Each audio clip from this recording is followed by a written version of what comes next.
É o item 60... Não, desculpa, é 1157, item 62.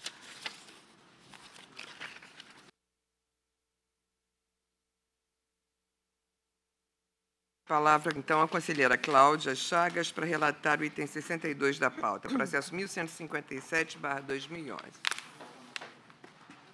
Trata-se de pedido de providências instaurado a partir de despacho do presidente do Conselho Nacional do Ministério Público, Roberto Monteiro Gurgel Santos, onde submete o pedido de pagamento de remuneração de férias do conselheiro Luiz Moreira Gomes Júnior à apreciação do plenário deste Conselho Nacional do Ministério Público. Em despacho, o excelentíssimo senhor presidente desse CNMP, o despacho do presidente do excelentíssimo presidente desse CNMP tem o seguinte conteúdo. Aí ele faz vários considerando o pedido do conselheiro, considerando uma decisão anterior deste conselho, considerando também uma decisão do Conselho Nacional de Justiça, o presidente decide submeter o assunto à apreciação do plenário deste CNMP. É o relatório. De Vossa Excelência. O despacho do excelentíssimo senhor presidente do Conselho Nacional do Ministério Público refere-se à interpretação do artigo 6º, inciso 12, da norma regimental interna, notadamente sobre o pagamento de remuneração de férias e suas repercussões financeiras. O dispositivo em questão tem a seguinte redação. Artigo 6º. Os conselheiros têm direito de, inciso 12, gozar das licenças, férias e afastamentos concedidos pelos órgãos de origem e as deferidas pelo plenário.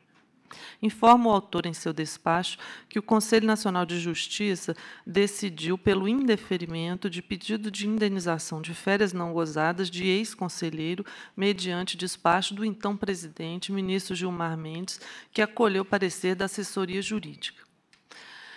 O despacho do ministro Gilmar Mendes é o seguinte: em face do entendimento manifestado pelo plenário, delineou-se a abrangência da ressalva contida na norma interna corporis. De fato, ao estabelecer que os direitos e deveres derivados da lei e da magistratura nacional são aplicáveis no que couber aos integrantes do Conselho Nacional de Justiça, somente os benefícios que se coadunem com a condição de mandatário devem ter incidência. Nesse passo, fica excluído do rol dos direitos conferidos aos conselheiros o gozo de férias, uma vez que essa prerrogativa é típica dos agentes públicos que mantêm uma relação perene com o Estado ou que, mesmo temporários, não sejam detentores de mandato. Merece ser registrado que os integrantes das carreiras da magistratura, mesmo exercendo mandato neste Conselho, mantêm rígido o vínculo com os seus órgãos de origem, razão pela qual conservam o direito a férias em virtude dessa relação jurídica que não sofre ruptura, tampouco se comunica com a situação mantida com o Conselho Nacional de Justiça. Encerra a transcrição. Agora falo eu. No entanto, sobre o tema dos presentes autos, este Conselho Nacional do Ministério Público já se manifestou em recente decisão plenária no pedido de providências número 1/2011-15, conforme o voto que se segue. Aspas. Dispõe a Constituição Federal, em seu artigo 39, parágrafo 3º, a União, os Estados, o Distrito Federal e os municípios instituirão Conselho de Política de Administração e Remuneração de Pessoal integrado por servidores designados dos respectivos poderes. Parágrafo 3º. Aplica-se aos servidores ocupantes de cargo público o disposto no artigo 7º, incisos 4, 7 e aí por aí vai. Por força deste dispositivo, os seguintes direitos atribuídos aos trabalhadores urbanos e rurais foram estendidos aos ocupantes de cargo público, dentre os quais 13º salário, com base na remuneração integral ou no valor da aposentadoria, gozo de férias anuais remuneradas com pelo menos 1/3 a mais do que o salário normal. A Lei 11.883, de 23 de dezembro de 2008, que disciplina a remuneração dos membros do Conselho Nacional do Ministério Público, versa em seu artigo 1º em verbis. Artigo 1º. Os membros do Conselho Nacional do Ministério Público perceberão mensalmente subsídio equivalente ao de subprocurador-geral da República. Parágrafo 1º. Os conselheiros detentores de vínculo efetivo com o poder público ou que percebam proventos em órgãos públicos federais, estaduais ou municipais da administração direta ou indireta manterão a remuneração ou os proventos no órgão de origem acrescida da diferença entre esses, se de menor valor, e o subsídio referido no caput deste artigo. Parágrafo 2º. Além da remuneração prevista neste artigo, os conselheiros receberão passagens e diárias equivalentes às pagas ao subprocurador-geral da República para atender aos deslocamentos em razão do serviço. Através de uma simples leitura do dispositivo supramencionado, diz o voto, verifica-se que, na elaboração do diploma legal que o abarca, o legislador optou por um modelo remuneratório que destoa patentemente do jeton pago aos ministros do Superior Tribunal Eleitoral. Diante disso, afigura-se descabida a percepção de que, aspas, a retribuição do CNMP é semelhante à retribuição recebida pelos integrantes do Tribunal Superior Eleitoral, que recebem jeton por comparecimento a cada sessão, como consignado no parecer que lastreou o indeferimento do pleito junto à Secretaria-Geral deste Conselho. E explico, é porque esse voto ele já se refere a uma decisão anterior, a decisão administrativa da Secretaria-Geral deste Conselho. Bom, continua o voto. Ademais, ao efetuar-se uma leitura integrada dos dispositivos constitucionais que se utilizam das expressões, aspas, remuneração integral e, aspas, salário mínimo normal, e infraconstitucionais de regência, dentre os quais se encontra o parágrafo 1º do artigo 1º da Lei 11.883/2008, através de uma interpretação sistemática, constata-se que assiste ao requerente o direito de perceber a diferença de subsídio de procurador da República incidente sobre a remuneração de férias relativa aos meses de janeiro e fevereiro de 2009, conforme requerido. Que, na ocasião, o processo apreciava o pedido de um procurador militar. Isso porque consiste em regra comezinha de hermenêutica, a que dispõe que, onde a lei, lato sensu, obviamente, não distingue, não cabe ao intérprete distinguir. Sobre a questão, manifestou-se Carlos Maximiliano da seguinte maneira: quando o texto dispõe de modo amplo, sem limitações evidentes, é dever do intérprete aplicá-lo a todos os casos particulares que se possam enquadrar na hipótese geral prevista explicitamente. Não tente distinguir entre as circunstâncias da questão e as outras. Cumpra a norma tal qual é, sem acrescentar condições novas, nem dispensar nenhuma das expressas. Termina a transcrição. Nesse contexto, em vez de se considerar, como ocorreu no parecer, que fundamentou o indeferimento do pleito do requerente no âmbito da Secretaria-Geral deste Conselho, que, se fosse intenção do legislador incluir na remuneração dos conselheiros CNMP as verbas devidas a títulos de férias, teria deixado expressamente consignada essa possibilidade. Então, impõe-se a estrita observância das lições de Maximiliano com o deferimento do pedido do requerente.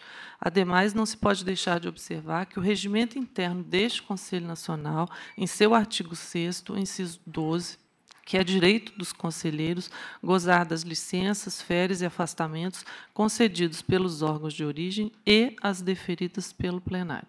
Nesse sentido, observando os dispositivos constitucionais, legais e regimentais que regem a hipótese, conheço o pedido de providências para provê-lo e voto pela extensão dessa decisão a todos os demais membros do CNMP que se enquadram na previsão do artigo 1º, parágrafo 1º da Lei 11.883/2008, bem como aos conselheiros que não têm vínculo com o Ministério Público. Fecha aspas, aqui eu encerro o voto. E foi nesse sentido que este Conselho decidiu. Dessarte, apesar da similitude de regime existente entre o Conselho Nacional do Ministério Público e o Conselho Nacional de Justiça, estes são órgãos constitucionais distintos e independentes. Disto extrai-se que a interpretação dada a um determinado dispositivo nem sempre vai ser a mesma nas duas instituições. Como o plenário deste CNMP já se pronunciou sobre o tema nos autos do processo número 1/2011, esta é a decisão a ser aplicada no âmbito deste colegiado. De outra parte, e apenas para reforçar o entendimento já fixado por este Conselho, o regimento interno do CNJ, conforme se retira do documento de folhas 21/26, estabelece que, parágrafo 3º, os conselheiros não integrantes nas carreiras da magistratura terão os mesmos direitos, prerrogativas, deveres e impedimentos constitucionais e legais, suspeições e incompatibilidades que regem a carreira da magistratura no que couber, enquanto perdurar o mandato.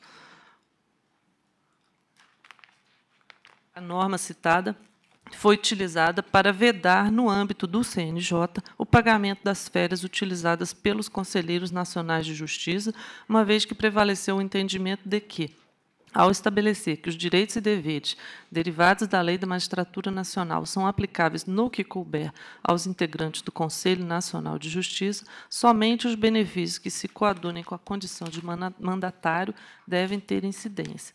No que diz respeito ao CNMP, seu regimento interno dispõe acerca das obrigações e direitos dos conselheiros de forma diversa. Artigo 5º. Os conselheiros têm as seguintes obrigações: participar das sessões plenárias, declarar impedimentos, despachar nos prazos legais, elaborar e assinar decisões tomadas no Conselho, desempenhar funções próprias do cargo. Parágrafo 1º. Os conselheiros membros do Ministério Público estão sujeitos às mesmas regras de impedimento.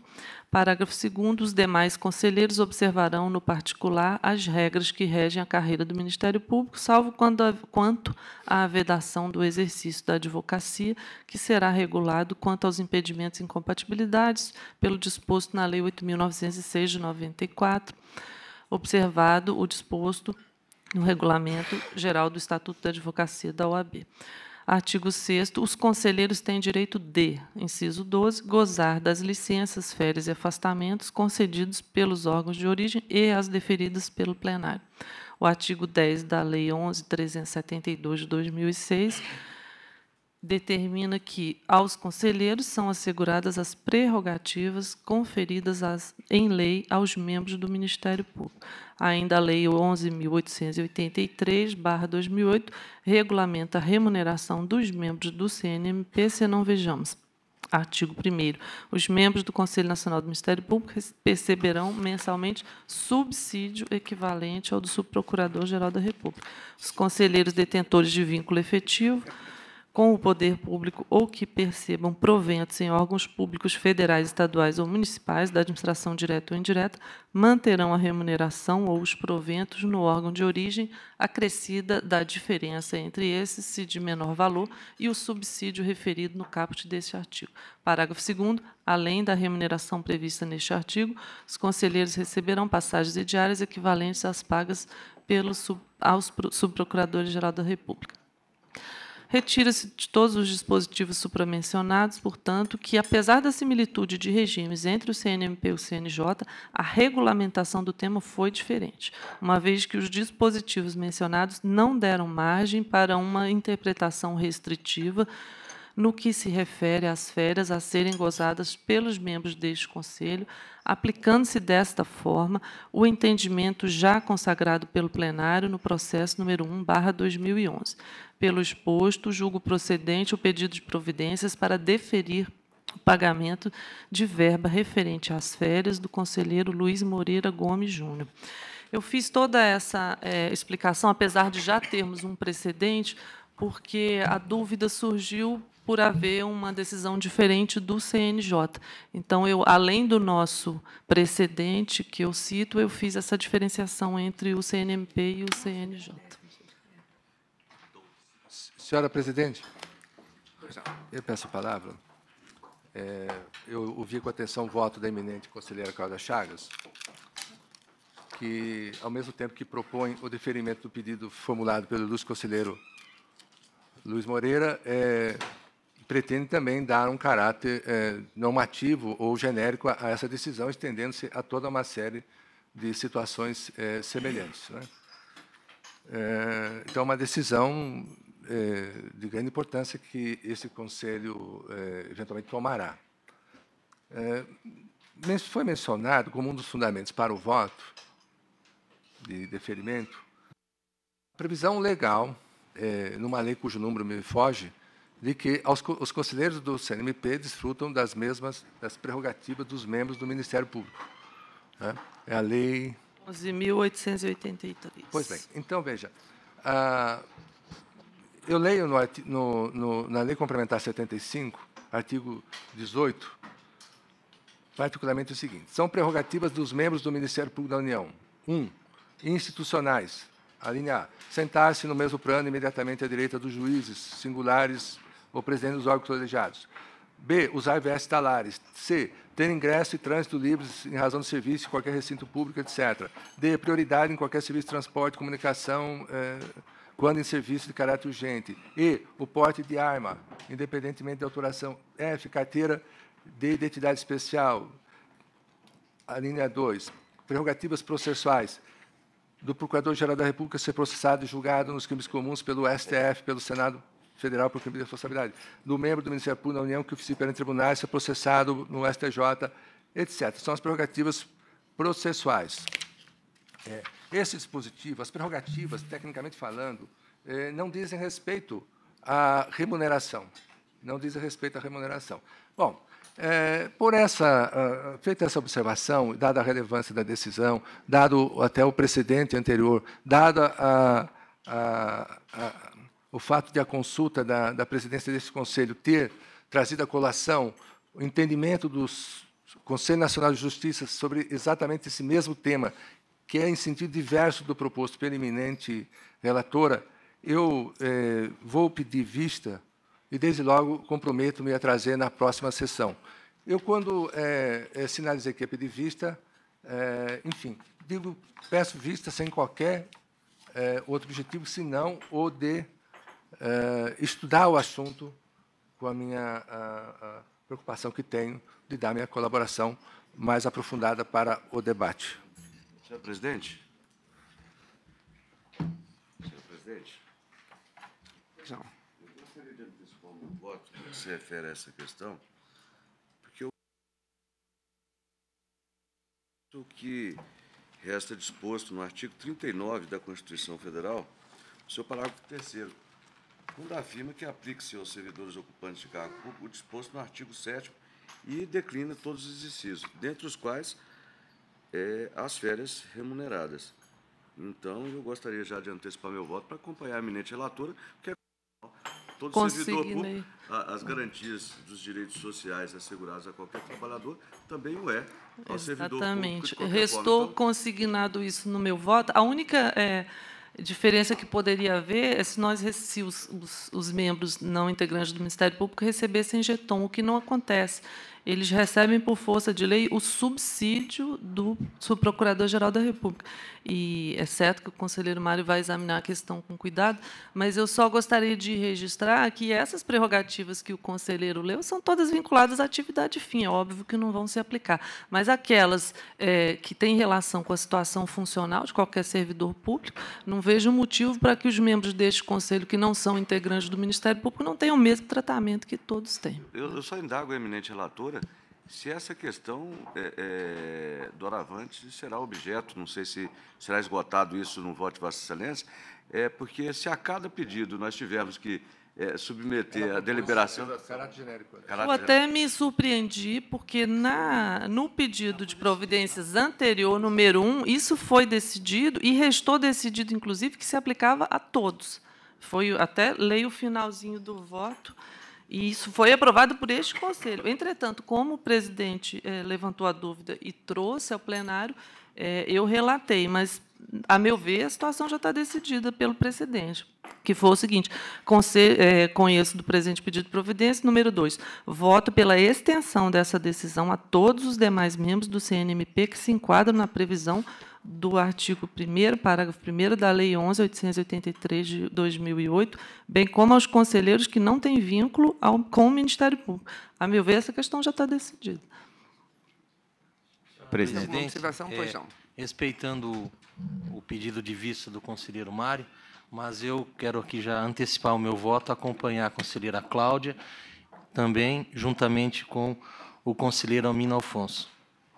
Presidente, no meu caso, eu tenho opinião formada sobre o assunto, mas vou aguardar as luzes do doutor Mário Bonsagre, que pediu vista. Pois não. Mais alguém quer... Presidente, eu apenas só um esclarecimento da conselheira. Pagamento das férias, o pleito é no sentido de pagar com a remuneração de 1/3 a mais, né? Bom, eu também vou adiantar, mesmo porque esse é um mandamento constitucional, né? Além de que ela é devida também quando é integral ou proporcional, mesmo porque essa é a farta jurisprudência do Tribunal Superior do Trabalho, consolidada no enunciado 328. Daí eu não ter dúvida quanto a esse tema e vou adiantar meu voto também, presidente. Presidente, eu adianto também meu voto com a relatora, muito embora ouvirei atentamente as ponderações do conselheiro Mário Borsaglia, que sempre são extremamente pertinentes. Inclusive, um voto vista que a gente trata hoje aqui, ele praticamente fez uma nova resolução de um projeto que nós tínhamos apresentado aqui, com muita pertinência. Mais ninguém. Eu proclamo o resultado provisório do item 62 da pauta. Após o voto da relatora, julgando procedente o pedido, no que foi acompanhada pelos conselheiros Jefferson Coelho, Almino Afonso, Adilson Gurgel e Alessandro Tramujas, pediu vista antecipada o conselheiro Mário Borsaglia e aguardam os demais.